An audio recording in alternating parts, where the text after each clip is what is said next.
Hello and welcome to the Coaching Crowd podcast with me, Jo Wheatley, and my friend and co-host Zoe Hawkins.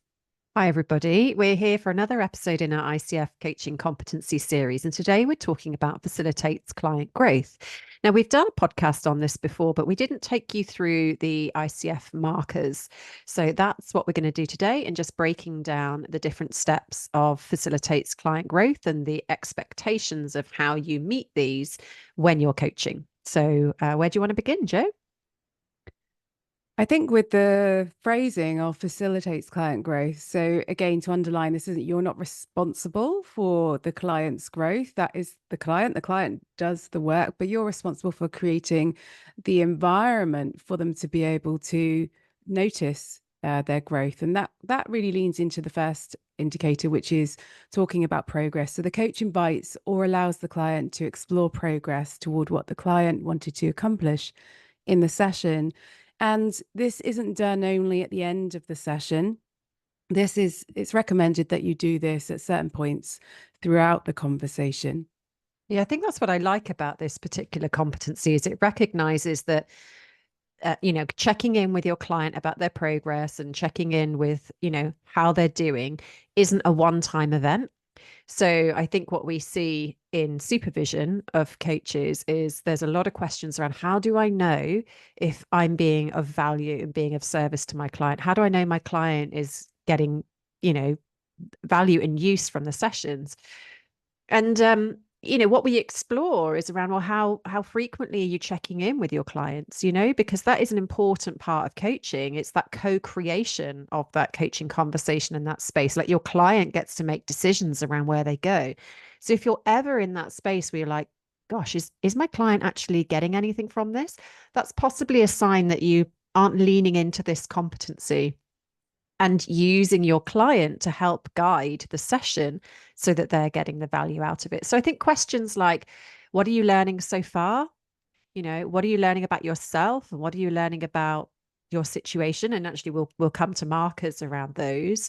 What's been valuable for you so far in this conversation? Where would you like to go next? Those sort of checking in questions midpoint. And of course, at the end of the session, when you're doing a wrap up, what are you taking away today that's been valuable for you?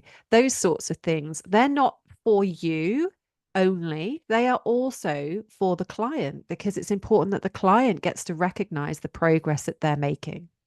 Sometimes I think the progress through the client's eyes is obvious, and they'll be telling you, they're like, "Oh my gosh, I just wouldn't have been able to do this before," etc., etc. So you'll have those that kind of verbal feedback from them.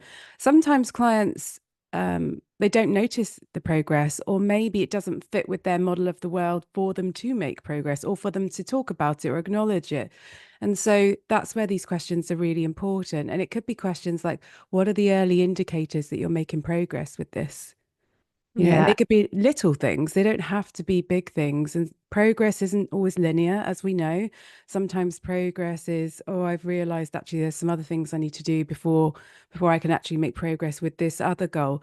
That is really significant progress. And those are other phrases that you can use. So if you're exploring the progress that they're making, you can then ask again, and what's the significance of that? And what is the impact of that? Yeah, and I think with progress, and if you've listened to the previous podcast series on these ICF competencies, you'll know that the ICF is keen on the who, which is about the person, and the what, which is about the situation. And so often when you think of progress, I think in coaching, you can think about the steps taken towards the goal, the outcome, like the tangible, like have I or have I not got the promotion that I'm working towards? And progress is also about shifts in mindset, revelations in beliefs, changes in perspective, so that's the who part. So, it's important to help your client to tap into that, because we find that lots of clients will leverage on those tangible results. So if I have a goal of, I think I said promotion, didn't I? Let's use that one. If I have a goal of getting promoted within 6 months and I haven't achieved it yet, I might feel like a failure in the coaching. However, what steps have I taken? What has shifted perhaps in my mind or in my belief system that are going to enable me to achieve that? And that's progress as well. So I think those things are really important. Yeah, you're starting to talk about the second and the third indicator. So the second indicator is that the coach invites the client to state or explore the client's learning in the session about themselves. And the third indicator is a coach invites the client to state or explore the client's learning in this session about their situation. So it's giving you really clear pointers there as the coach as to questions that you can ask. Then the fourth one is that the coach invites the client to consider how they'll use new learning from this coaching session. So that is what we refer to as future pacing. So how are they going to use the learning that the new insights that they have about themselves or the situation that they've gathered through the coaching process outside of that into the future to have an impact? And I think it's important to recognize that might be broader than the goal. So let's say you've done some work on mindset, beliefs, values, emotions, whatever it might be. There's this step which is, yes, how's that going to help you to achieve your coaching outcome? But where else might this be helpful? That's really helping the client to explore beyond their tunnel vision, perhaps around this thing that they want to achieve, and just looking at more holistically, you as a person, as a human being, with all the different things that you want to achieve for your life. How is this learning going to help you beyond the goal that we've set for this particular journey? And I think it also is about moving from encouraging the client to be proactive and active with their learning rather than passive. Sometimes I think it's easy for clients to come to the sessions, they'll do the work in the sessions, and then they feel as if life is it's something different when they're outside of the sessions. And I think this is important for coaches as well as coachees to be really clear that coaching doesn't only happen in the coaching session. So, the questions, the experience in the coaching session, what we're doing is helping to ignite and develop the coachee's inner coach. And, progress is about taking action as well as, reflection is a form of action, but it's a cognitive action. But we're also thinking about those other actions that they can take. So asking questions about that is helping to, it's helping to support uh, further progress outside of the sessions. Yeah, and we've talked about facilitating client progress as taking place in duration of the session and at the end. But building on what you've just said there, Joe, it can also be at the beginning of a session, like checking in on what's been happening or what actions have you taken between the session that we had and this one. And I think that helps to close that loop, perhaps, in what might have shifted in the client's world whilst you haven't been in conversation with each other. I think also, you can start sessions by referencing the progress that the client has acknowledged that they've made overall towards their goals. So where were they at, before coaching began? Where are they now in relation to that? If you think of it as a timeline, if you like, of where they started and where they want to get to. So then the next indicator is that the coach partners with the client to design post-session thinking, reflection, or action. So this is building on, developing the independence really of the coachee in their development area. So thinking about what are they going to do in between sessions to build on the progress that they're making through the conversations that you're having as coach and coachee. I think this competency also acknowledges the role of the coach. There is an active role there in helping your client to decide what they're going to do with the learning that's occurred in the session. And I think with this, some clients will need more of that than others.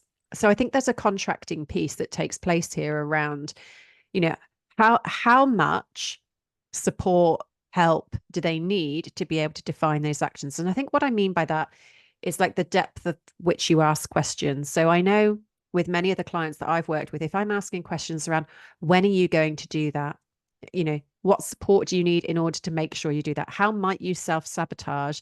That's not really what they need. I work with a lot of high achievers who, once they know what they want to do, they are one track mind. They're going to get that done. But we contract around that.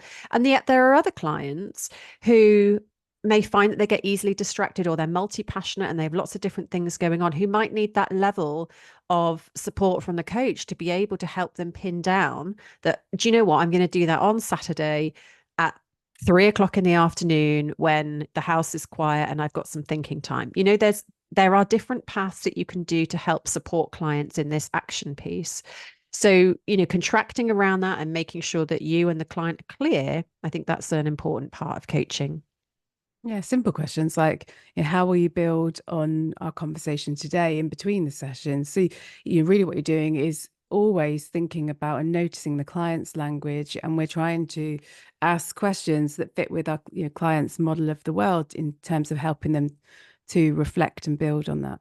And another layer of that in these indicators are the coach partners with the client to consider how to move forward, including resources, support, or potential barriers. So you were starting to cover that there. So Yeah, I think that's about checking in. Is there anything that might get in your way? So when you work with a client, you've got this great set of actions that they are looking to take forward and they're motivated by. You don't want to take the motivation away. So it is a fine balance, but there is a reality check, particularly using what you know about the clients. If you know your client is a very busy person and perhaps they've chosen, 5 or 6 different things that they might want to commit to between sessions, is checking in with the client, based on everything you've got on your plate. Like, what's the priority for you? How do you feel about being able to achieve all of these things? Could anything, you know, prevent you from being able to do that? What might you do about those things instead? So there's different, again, levels of support for just checking in and making sure that the client has everything that they need to be successful in achieving those outcomes. And when we use a tool called well-formed outcomes, there are lots of really helpful questions in there. And I think the question around support, it's one that as human beings we often forget. So, clients got a goal, but they may not naturally think about, oh, and who else, what other support from other people might I benefit from to help me to achieve this in between these sessions, whether it's family, friends, colleagues, whatever it is. And actually the coach asking that question for some clients is like, it's helping to reveal a blind spot. And then Mm. all of a sudden they're like, oh, actually, I could ask my brother, or oh, actually, I could ask so and so in that team because they've done that before. Yeah, actually, and you can hear the processing, and the resources can be also be things around knowledge. Like, is there some knowledge that they need in order to be able to achieve their goal? So it's trying to really help them break down their goal, the actions they want to take into bite-sized, manageable chunks that they can feel good about and celebrate each of those stages. So you can get quite creative with the questions there. And I think it's important also to add that outcomes aren't necessarily things. I know you said, like, it is about taking action, and it is. And obviously remembering and respecting that people all think in different ways. So for clients who are constantly like setting themselves goals and not being able to achieve them, because their world is simply different, it may simply be around seeing things differently and practicing seeing things differently.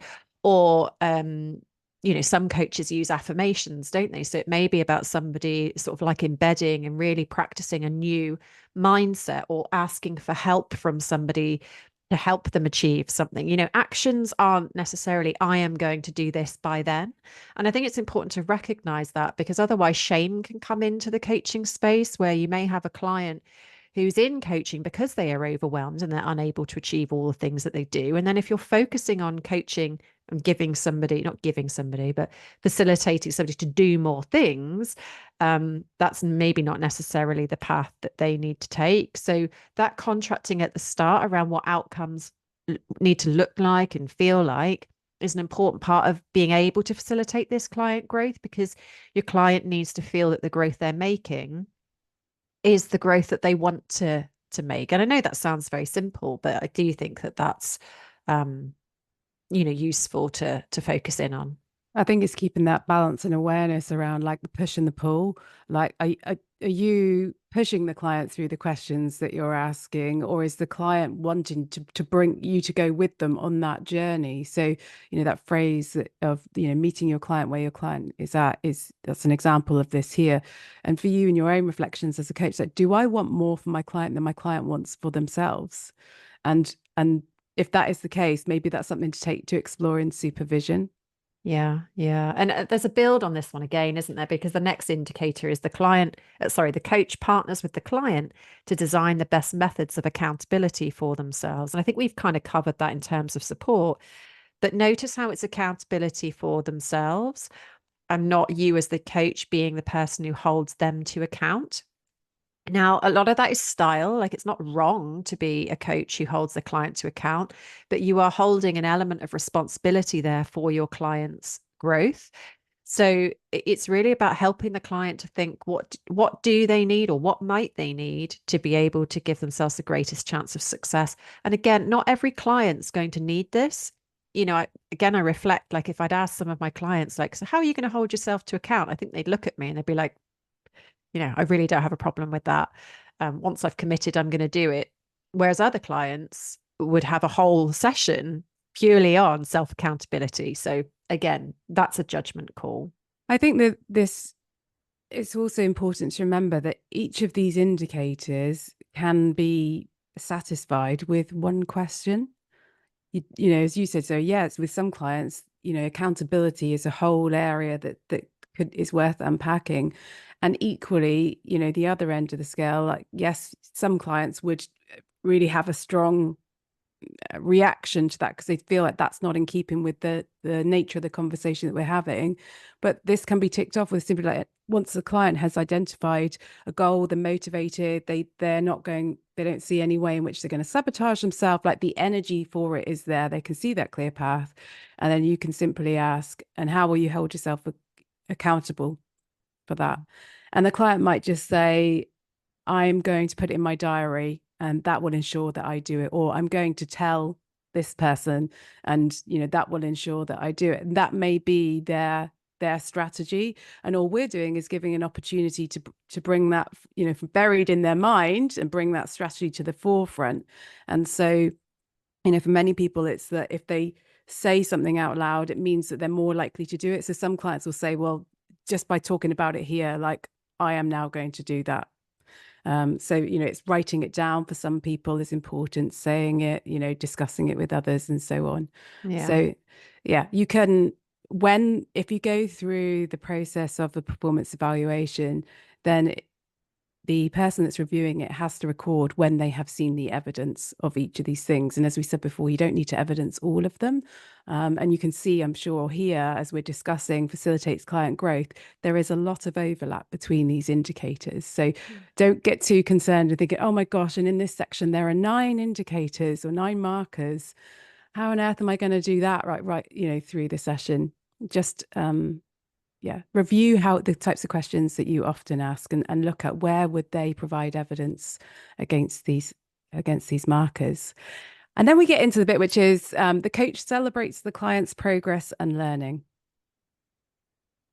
Yeah. And this is an interesting one, isn't it? Because it is important to be in the journey with your client. Your client is sharing an awful lot with you. They're being vulnerable with you and trusting you to facilitate their journey.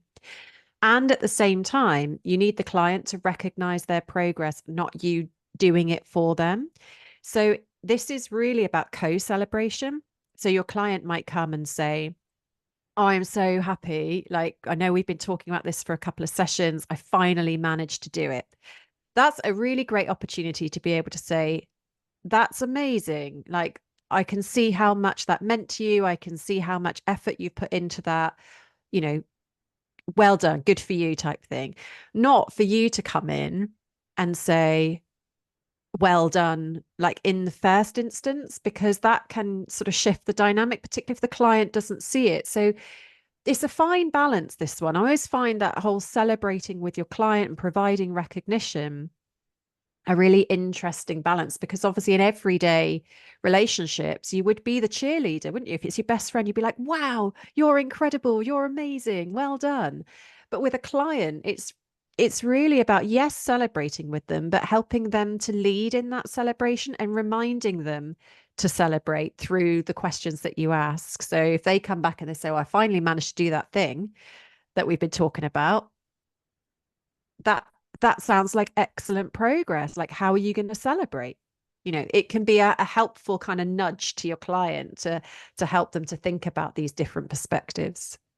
Yeah, and I got this really just strong image in my mind as you're talking about it. When the client comes and they are celebrating, maybe not using the word celebrating, but they are celebrating. that we can use our body language in sharing in the celebration. So, by smiling, like our whole face lighting up because, we're happy for them. We Mm. know where they were. We know what it's taken for them to get to that point, the limiting beliefs that they've overcome. And even those of you that are listening won't see this, but raising both of your hands, it's like, yes, you're celebrating for them, and you but it's different. I think saying, if a coach says, I'm so proud of you, to me that implies a different type of relationship. Whereas, as you've described, Sophie, saying, I'm so happy for you. I know how much it's taken for you to do that. What are you celebrating right now? That's a different type of conversation and different dynamic that we're nurturing there. Yeah, I was working with a client recently, and we had 10 sessions in total. And I think we were on about session 8, and we've been working on similar things for 8 sessions. And then finally, in session 9, this client comes along, and I was like, so, how are things? Like, what have you been focusing on? And she told me how everything that we'd been working on had suddenly sort of like come together, and she was so happy. She was beaming, so I was beaming, and we're like, yes, like the world is shifting, like Mm. this is amazing, like high five to you. It is that, like you say, energy counts for a lot, I think, in this marker. So I think that's worth noting.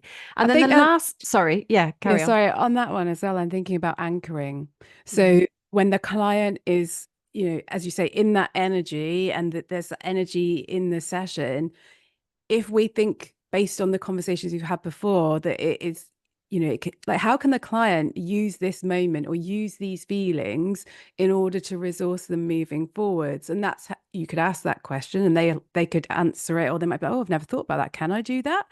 And mm, you might talk a little bit about anchoring. It's also knowing from what the client has shared with you before around like what are the significant phrases or like beliefs that might have changed, and there's an opportunity for you to um use that time to kind of reinforce that.